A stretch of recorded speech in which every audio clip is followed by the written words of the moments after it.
Hi, everyone. On today's talk, we have very special guest, Jeff Chang. Hi, Jeff. How you doing? Hey, Taiji, it's so good to finally link up with you, finally meet up with you, even Yeah, if we can't do it in real space. yeah, that's unfortunate. But maybe someday when you come back to Hawaii, Yeah, that'd be soon, very soon. Yeah, yeah, okay. That'd be yeah. great. I understand. So you have a lot of family here in Hawaii. I was born and raised. I'm of Chinese and Native Hawaiian descent, so we was looking at my family tree the other day, and we're seven generations on the Chinese side Oh, wow. in the islands, about to be eight. Well, about to um, be eight. about Oh, to be eight. My cousin's daughter, my niece is uh, oh, about to bring them grandkids. So about to oh. be eight generations on the Chinese side, and then of course Yeah. the Hawaiian side from the beginning. So Wow. yeah, so we've been around for a while in the islands for sure. Yeah, you Yeah, definitely yeah. have roots here. Hmm. But I have, these long, you have such long credentials, but I'm Oh, gonna bear with me. yeah. So no, so it's Jeff graduated from UC Berkeley, and he was in all kinds of movements there, concerning anti-racist movements, and I mean, I could go on, but he got a master's degree You don't from have UCLA. to. No, I need to tell him because some people don't know about you. So, he interviewed incredible people like Barack Obama. He's a historian extraordinaire, reporting on hip hop music and visual culture. He is an author of 3 books. And really, really, really, your books are so enjoyable to read. And, it's not like a chore to read them. They're very, Appreciate that. seriously, they're very entertaining and very informative, right? Very, very informative. But really, a historian and a mediator on social justice and equality issues. So I am so honored to introduce to you all Jeff Chang. So I would like to dive in just because I want to make sure that the audience gets to hear about this. But I know you're working on a new project that will be opening May 19th called Solidarity See Us Campaign. Can Yeah. you tell us a little Hmm. bit about that? Sure. So, there's been a lot of discussion, I think, over the past year of the huge rise in violence against folks of Asian American descent. And, some of the conversations have been, I think, complicated by the fact that racial segregation means that a lot of Asian Americans are living in areas where there are not a lot of white people, there are not a lot of Hollies, right? There have been videos that have gone viral in a lot of instances of incidents in which the perpetrators have been, black or brown. And what's really interesting about this is that, there's a study that's been done at the University of Michigan by Dr. Melissa Borgia that looks at the racial backgrounds of the perpetrators of anti-Asian violence, and 90% are white folks. 90% is what she found, and yet the media blows up a lot of these types Oh of no, you serious? issues. Yeah. So like the thing that we were talking a lot about was, well, there's this narrative of stop AAPI hate or stop Asian hate, Mhm, stop anti-Asian violence. mhm, And unfortunately, what it does, I think, sometimes though, is it puts us in a position where we are always perceiving of ourselves as victims, as people who are not be able to act on our own behalf. And so, we're thinking about what's a positive narrative. mhm, What's a positive narrative that we can all get behind, mhm, and we realized that it was right in front of us, and that's the narrative of solidarity. mhm, And there's a deep history, right, of solidarity of our communities with all other communities, whether they be white, whether they be black, whether they be brown, whether they be indigenous folks. Instances of people standing up for each other, joining together, and acting together mhm, to take care of those who've been the most harmed. And mhm, then after March 16th happened, right, the massacre Yes. in Yeah. Atlanta, Mhm. we realized that solidarity, it was just a reminder that even the whole concept of Asian American came from this idea of solidarity of these folks who had been like seen differently, right? Chinese folks, Japanese folks, Mhm. Korean, Filipino, right? Like Right. all of these Southeast Asian folks, Mhm. Hmong people, Vietnamese people, Mhm. Thai people, like all these different folks, like put together in this category Mhm. um, of Asian American, but then us deciding Mhm. that we're going to join together Mhm. and express ourselves as Asian Americans. So even the idea of Asian American comes from the idea of solidarity. So long story short, what we decided to do was to try to figure out a way to take what's been framed as Asian American Pacific Islander Month, May, Mhm. um, and to try to advance this notion, this narrative of solidarity, to sort of sit alongside and complement the narrative of Stop AAPI Violence or Stop Violence Against Asian Americans and Pacific Islanders. Right. And we're doing 14 videos. It's being produced by Renee Tajima Pena, who did the PBS series called The Asian Americans, a 5-part series, which you Mhm. can stream on PBS right now. Okay. And we're doing 15 or 14 short videos, and then we're going to distribute it via social media Mhm. and try to see if we can't advance this idea. And just a number of amazing producers and artists and actors and celebrities and all these kinds of folks are going to be participating in this. Oh, wow. Mhm. That sounds amazing. But you must have pulled this together very quickly, right? Because this whole movement Yeah. like just started. What has that been like, and how are you doing those videos? How you're drawing the solidarity in these stories?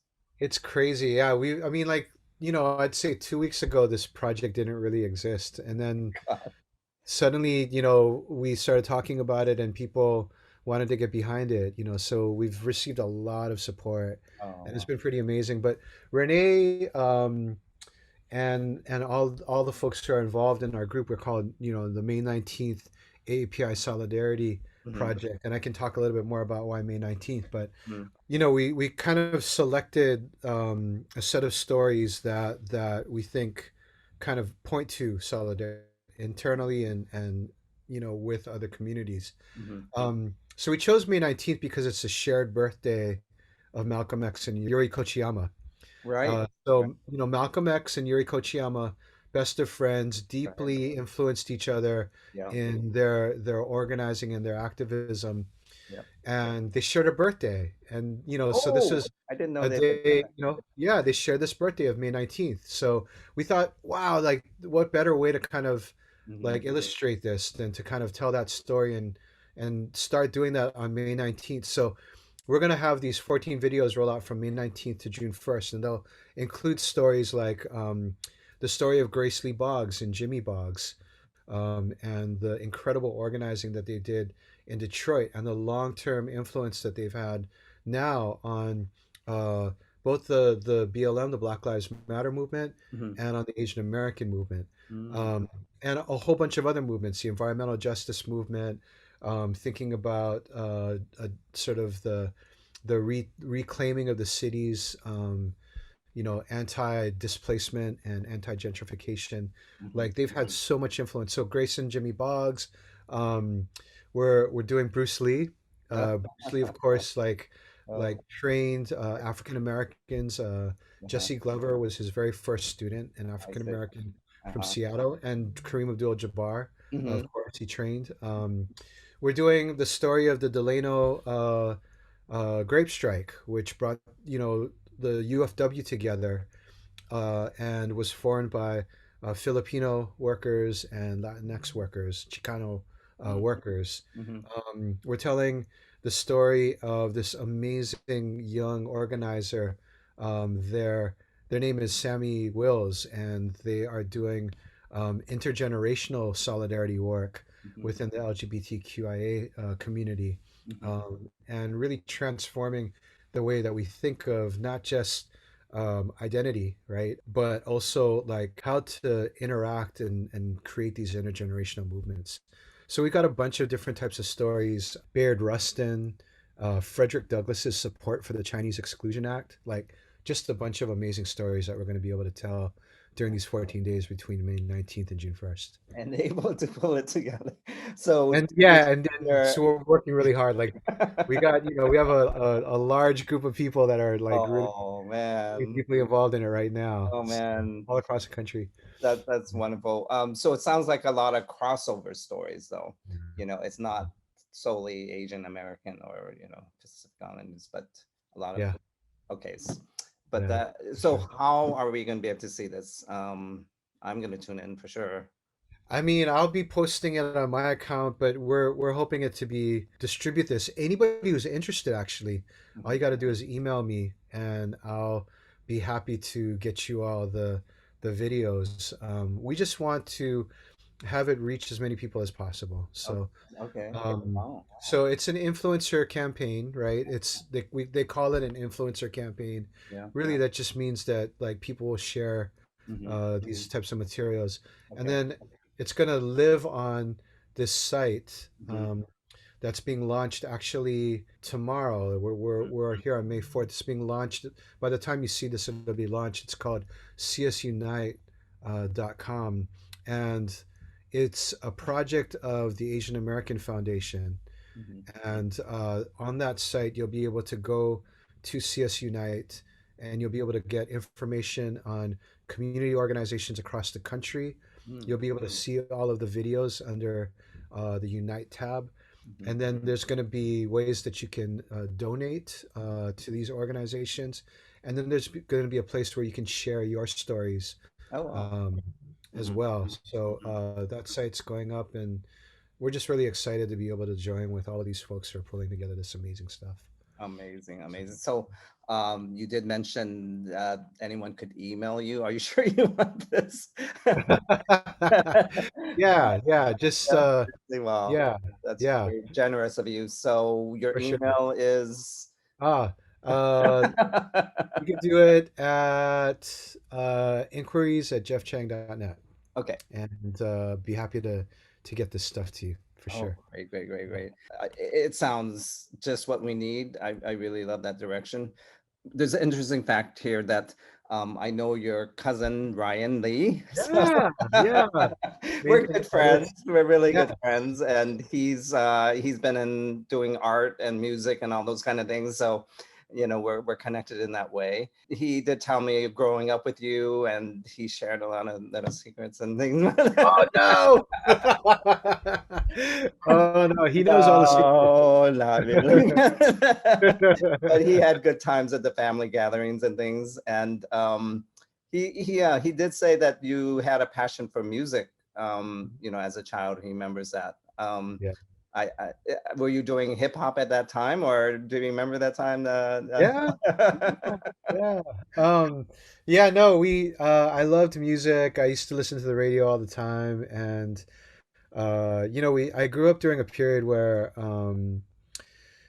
there was a lot of local music, Mhm, and the local music was like folk rock or jazz rock, mhm, and actually it's interesting because I look back on it now and I think, oh wow, I kind of got politicized by that because people were singing about the land and they were talking about, um, the kinds of struggles, that mhm. they had around the land, and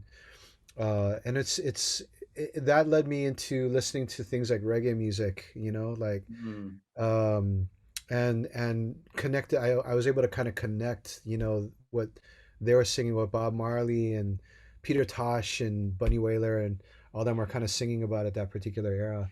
And then of course, reggae is like sort of child is hip hop, and so Mm. that when Yeah. I'm coming of age, like that's the thing that Oh. we kind of came to. But it's funny because basically you move from this period where people are playing kind of like folk rock music with guitars and Mhm, singing about the land and how connected they are to it, mhm, um, and then you have this period where as I'm coming of age, all these hotels start getting built, a lot of buildings go up, and the beaches that we used to be able to go to, they get closed, or mhm, the access, like it's hard to get to, and mhm, all mhm, of that. And I just found myself like really mad at all of these buildings going up. It was like this Mm-hmm. weird visceral type of thing. So when I start seeing all these hip hop Mm-hmm. movies of these kids like picking up spray cans and Mm, tagging them or putting up murals on them, yeah, like yeah. I was inspired. I was really, really inspired. So I see. so that was my entry into hip hop, was like hearing, hearing the music and then learning about the graffiti artists and then finding out a lot more about the culture. And Mhm. so that's become a lifelong thing. Yeah. Wow. But that it's also the kind of start of your activism. Wouldn't you say Yeah, that? Yeah, you got that activist spirit. That's what you're talking about. That's yeah. very profound.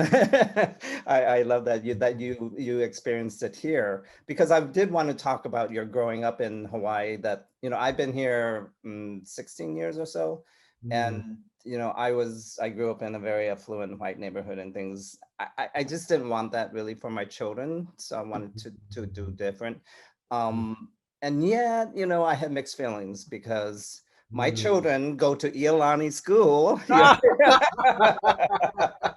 Okay. So you Yeah. know how that is, right? Milani no Koi. Yeah, I for had sure. I never imagined. I mean, I wanted to come to Hawaii, but I never imagined they would be in that kind of environment, right? So, Yeah, yeah, yeah, yeah. but Yeah. I wonder sometimes for my children, they seem very confident and things like that, and I wonder if that atmosphere of growing up with a lot where Asians are the majority, and Iolani is, I don't know, 90% Asian or something. Um, what are your views on Hawaii and how did that affect you and your views of things? Oh, it's a great question. I mean, the way that I could start it is just to say that, I was from kind of a striver family. My mom, them, they came from the windward side. My mom's side Hmm. came from the windward side. They were all like farmers, and then my grandparents, like, they went to go work at the Air Force Base. And my grandpa, my gungung, was a mechanic, and my grandma was a cook over there. Hmm. And my dad's side, they grew up on School Street. They grew up right in, Liliha and Hmm. like that. And he went to Lanakila, I think. Hmm. Um, and they literally lived right on School Street, like, I don't know if you know the old Mitsuken, but like they grew up right behind there. Okay. Um, Yeah, not familiar. and like right down the street from where Helena's is, the Katsuyoshis and all them. Um, but so like the right behind, like what later on was Mitsuken, there was like this little two-room bedroom, and my dad grew up there with all his brothers. Like he had, five brothers and a sister, um and they grew up in a two-bedroom shack, and behind that was like the plantation camp. Wow. This was before the highway and all that kind of stuff. Mm-hmm. Um, but then my ung my grandfather on my dad's side, they he went to go work for a company called Malolo, Mm-hmm. and he eventually was able to work his way from being a truck driver to buying it. And so Malolo beverages, like, for anybody who grew up during that era, they made the syrup and all that kind of stuff. The soda, they had soda back then. Mm-hmm. Actually, I have a bottle right here of it, the old Malolo bottle. But they so they he was able to make their fortune after World War II, and they literally moved up the hill, like Oh my right below God. Kamehameha Wow. schools. Wow. um so Striver family. And so for us, like, we never wanted for anything, but I was certainly like not as nearly as wealthy as some of the other kids at Iolani. And Mm-hmm. I knew that because I was on scholarship. Mm. And back then, Mm-hmm. what they made you do on scholarship, and I doubt they do this anymore because it was really brutal what they did, was they had the scholarship kids serving lunch to the other kids. Oh my God.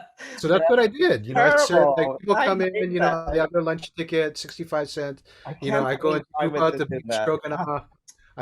God, Whatever, that's the beef terrible. stroganoff, the shepherd's pie, the Oh peas or no. whatever, and Oh my and God. then and then after their pal, right? Like, they give you the rag and you go and wipe up after the rest of your classmates. Oh, So geez. that was like my kind of understanding, like how I got, I guess, in some ways radicalized, like, because it was a like there's a constant reminder of the class differences. Oh no, that Um, is just, that gives me chills. Like, oh my God, why would they do that?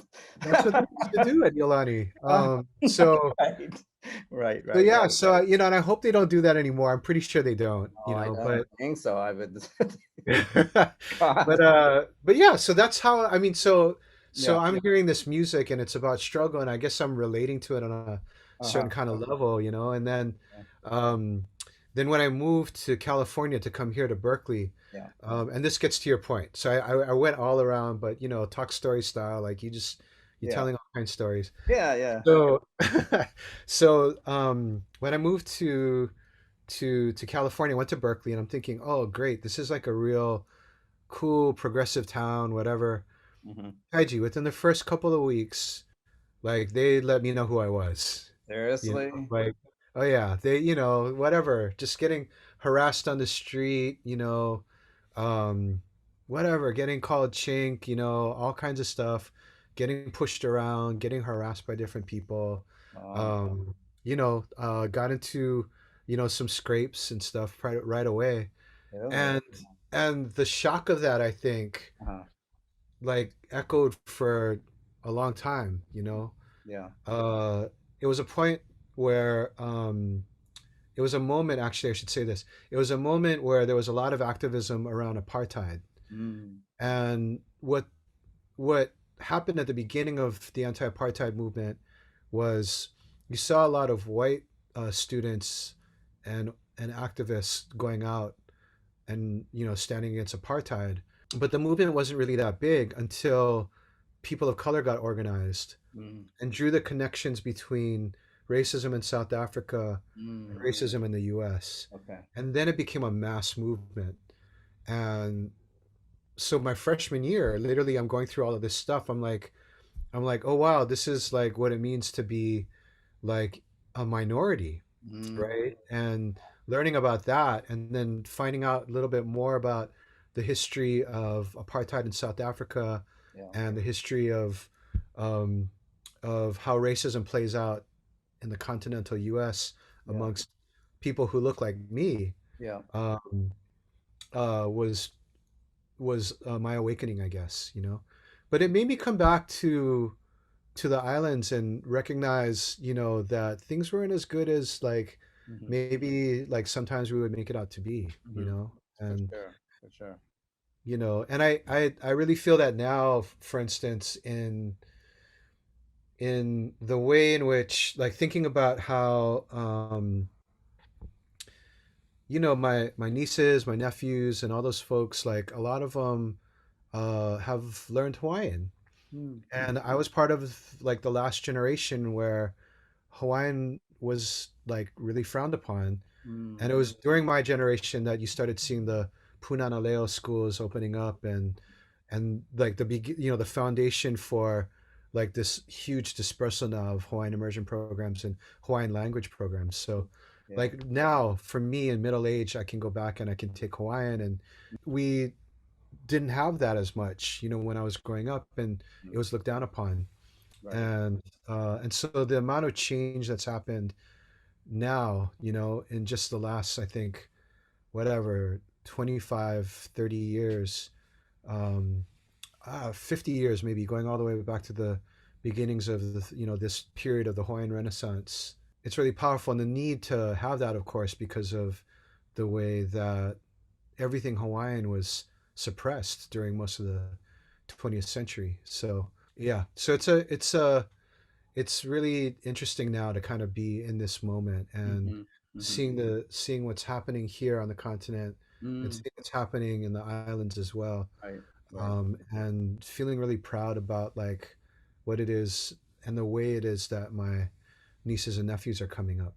Oh, that's very encouraging to hear that yeah, that optimism for what's happening for the Hawaiians here.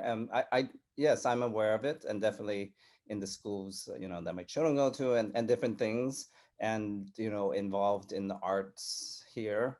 and definitely we're trying to be very representative of Yeah. Native Hawaiians and Pacific Islanders.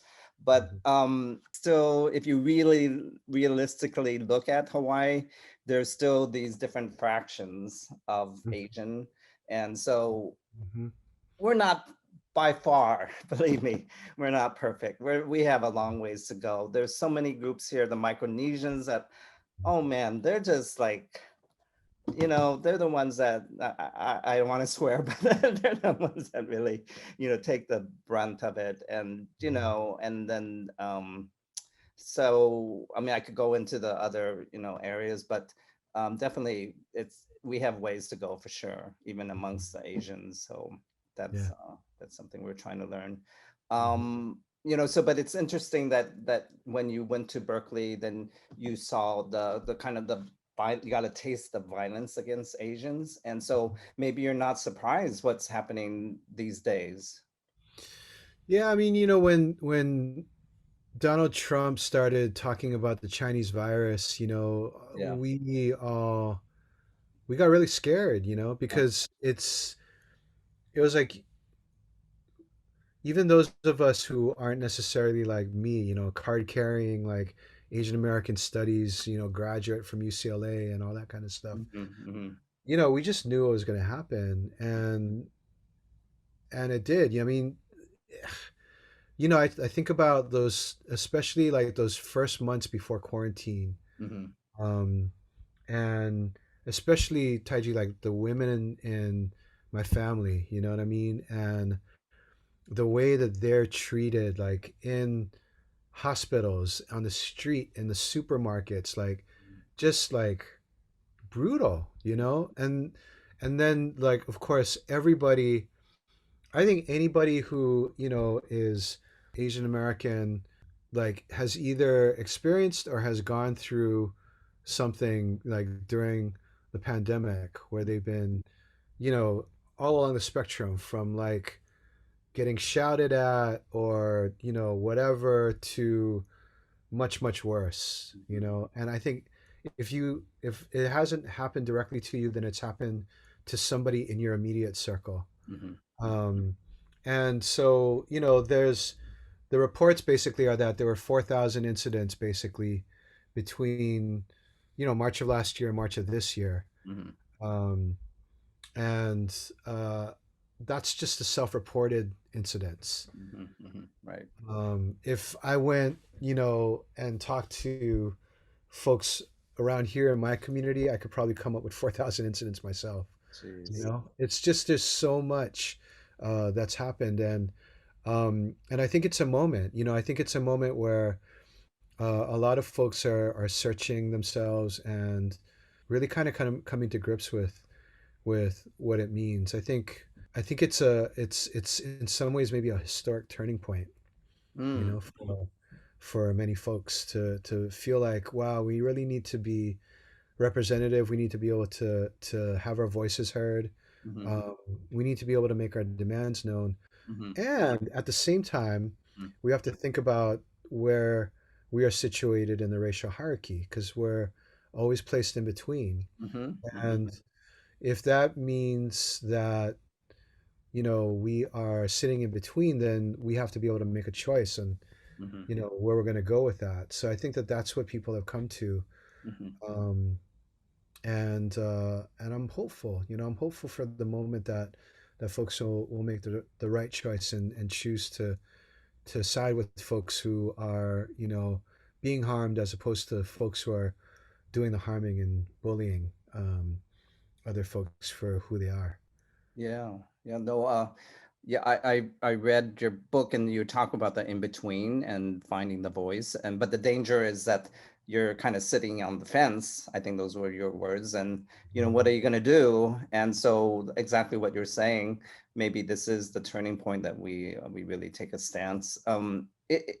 I really do personally understand that in between thing you're talking about. Mhm. And I'm concerned for example, my children as they're applying to college and everything, and they're thinking about careers and how they will, affect society and things. And I don't want them to be held back because I think, they will go. far because they'll get a good education and everything. But and yet, if they don't have, if they're not allowed to rise up to those higher positions to make actual decisions and changes, then they'll really, it'll be really stifling for what their potential is. And so I really could read, I really understand that in between thing that you're talking about. Mhm. So, and I think the Asians somehow get stuck in that. And there's a lot of, I'm also in taking part in this thing silent before, but it's kind of this notion that Asians haven't always spoken up. So I really admire people like you that really do take a voice and really want to be heard. And we need more people, from the Asian population to do that. I was thinking something I wanted to talk to you about. Okay, this part will probably be edited out. Edited out. That's all good. No, I mean, I was going to say you too. I mean, right back at you because, you're lifting up through your work, the people that whose voices aren't necessarily heard, and you're lifting up all of these super important stories that aren't necessarily lifted up in the mainstream. And so that's part of,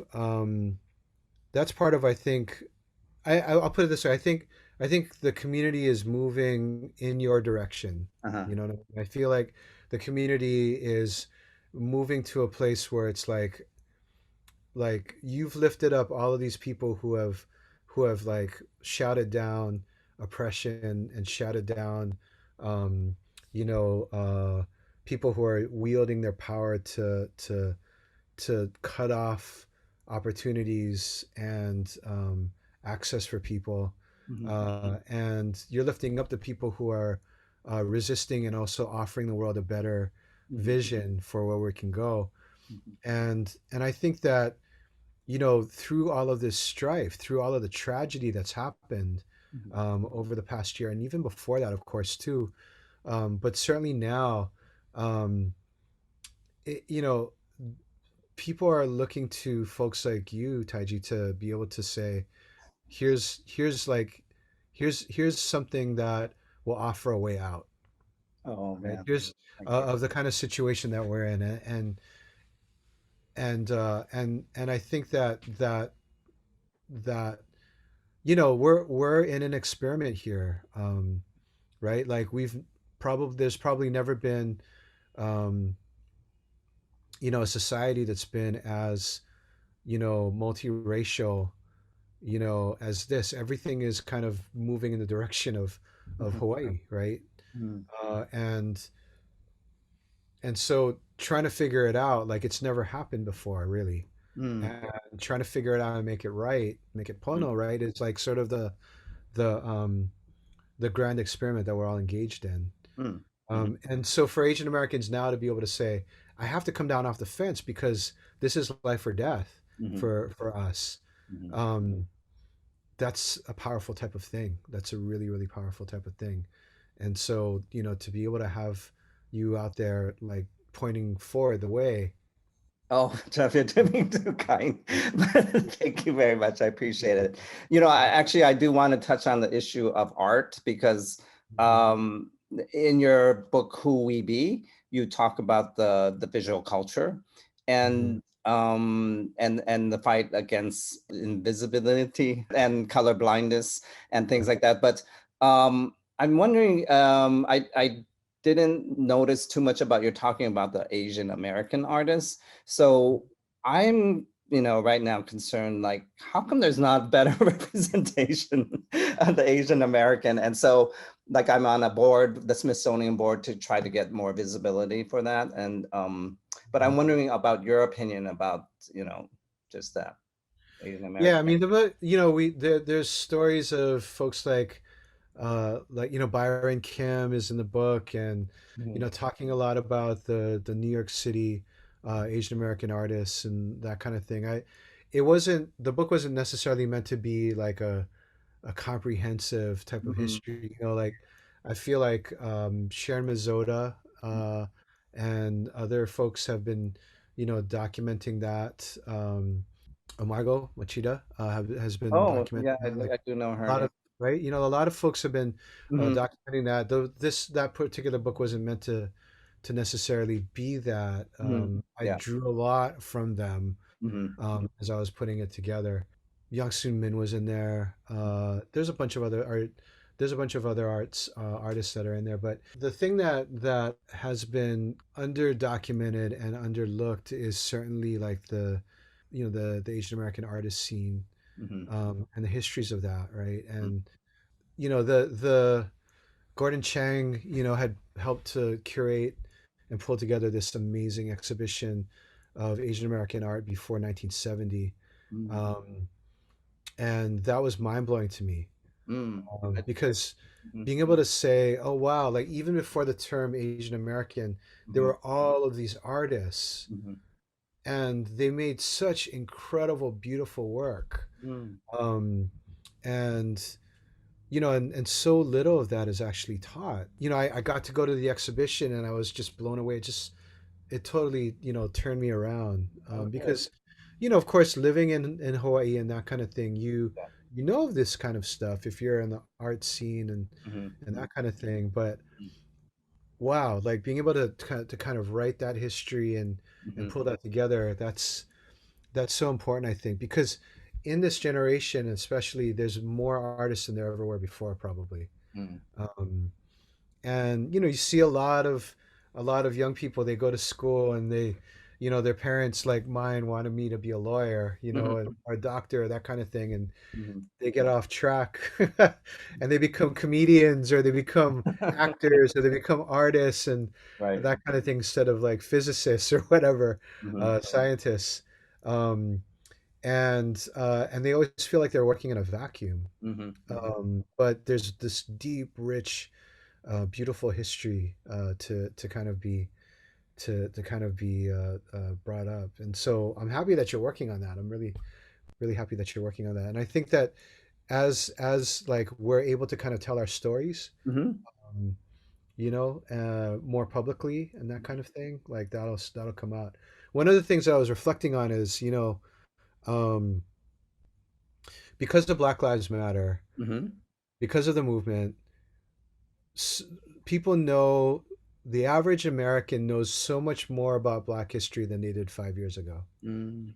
Right. You know, Hmm. and there's been this huge flowering, this like renaissance, this cultural renaissance Right. in the Black arts, from you know publishing, through visual arts, through film, and obviously always been music.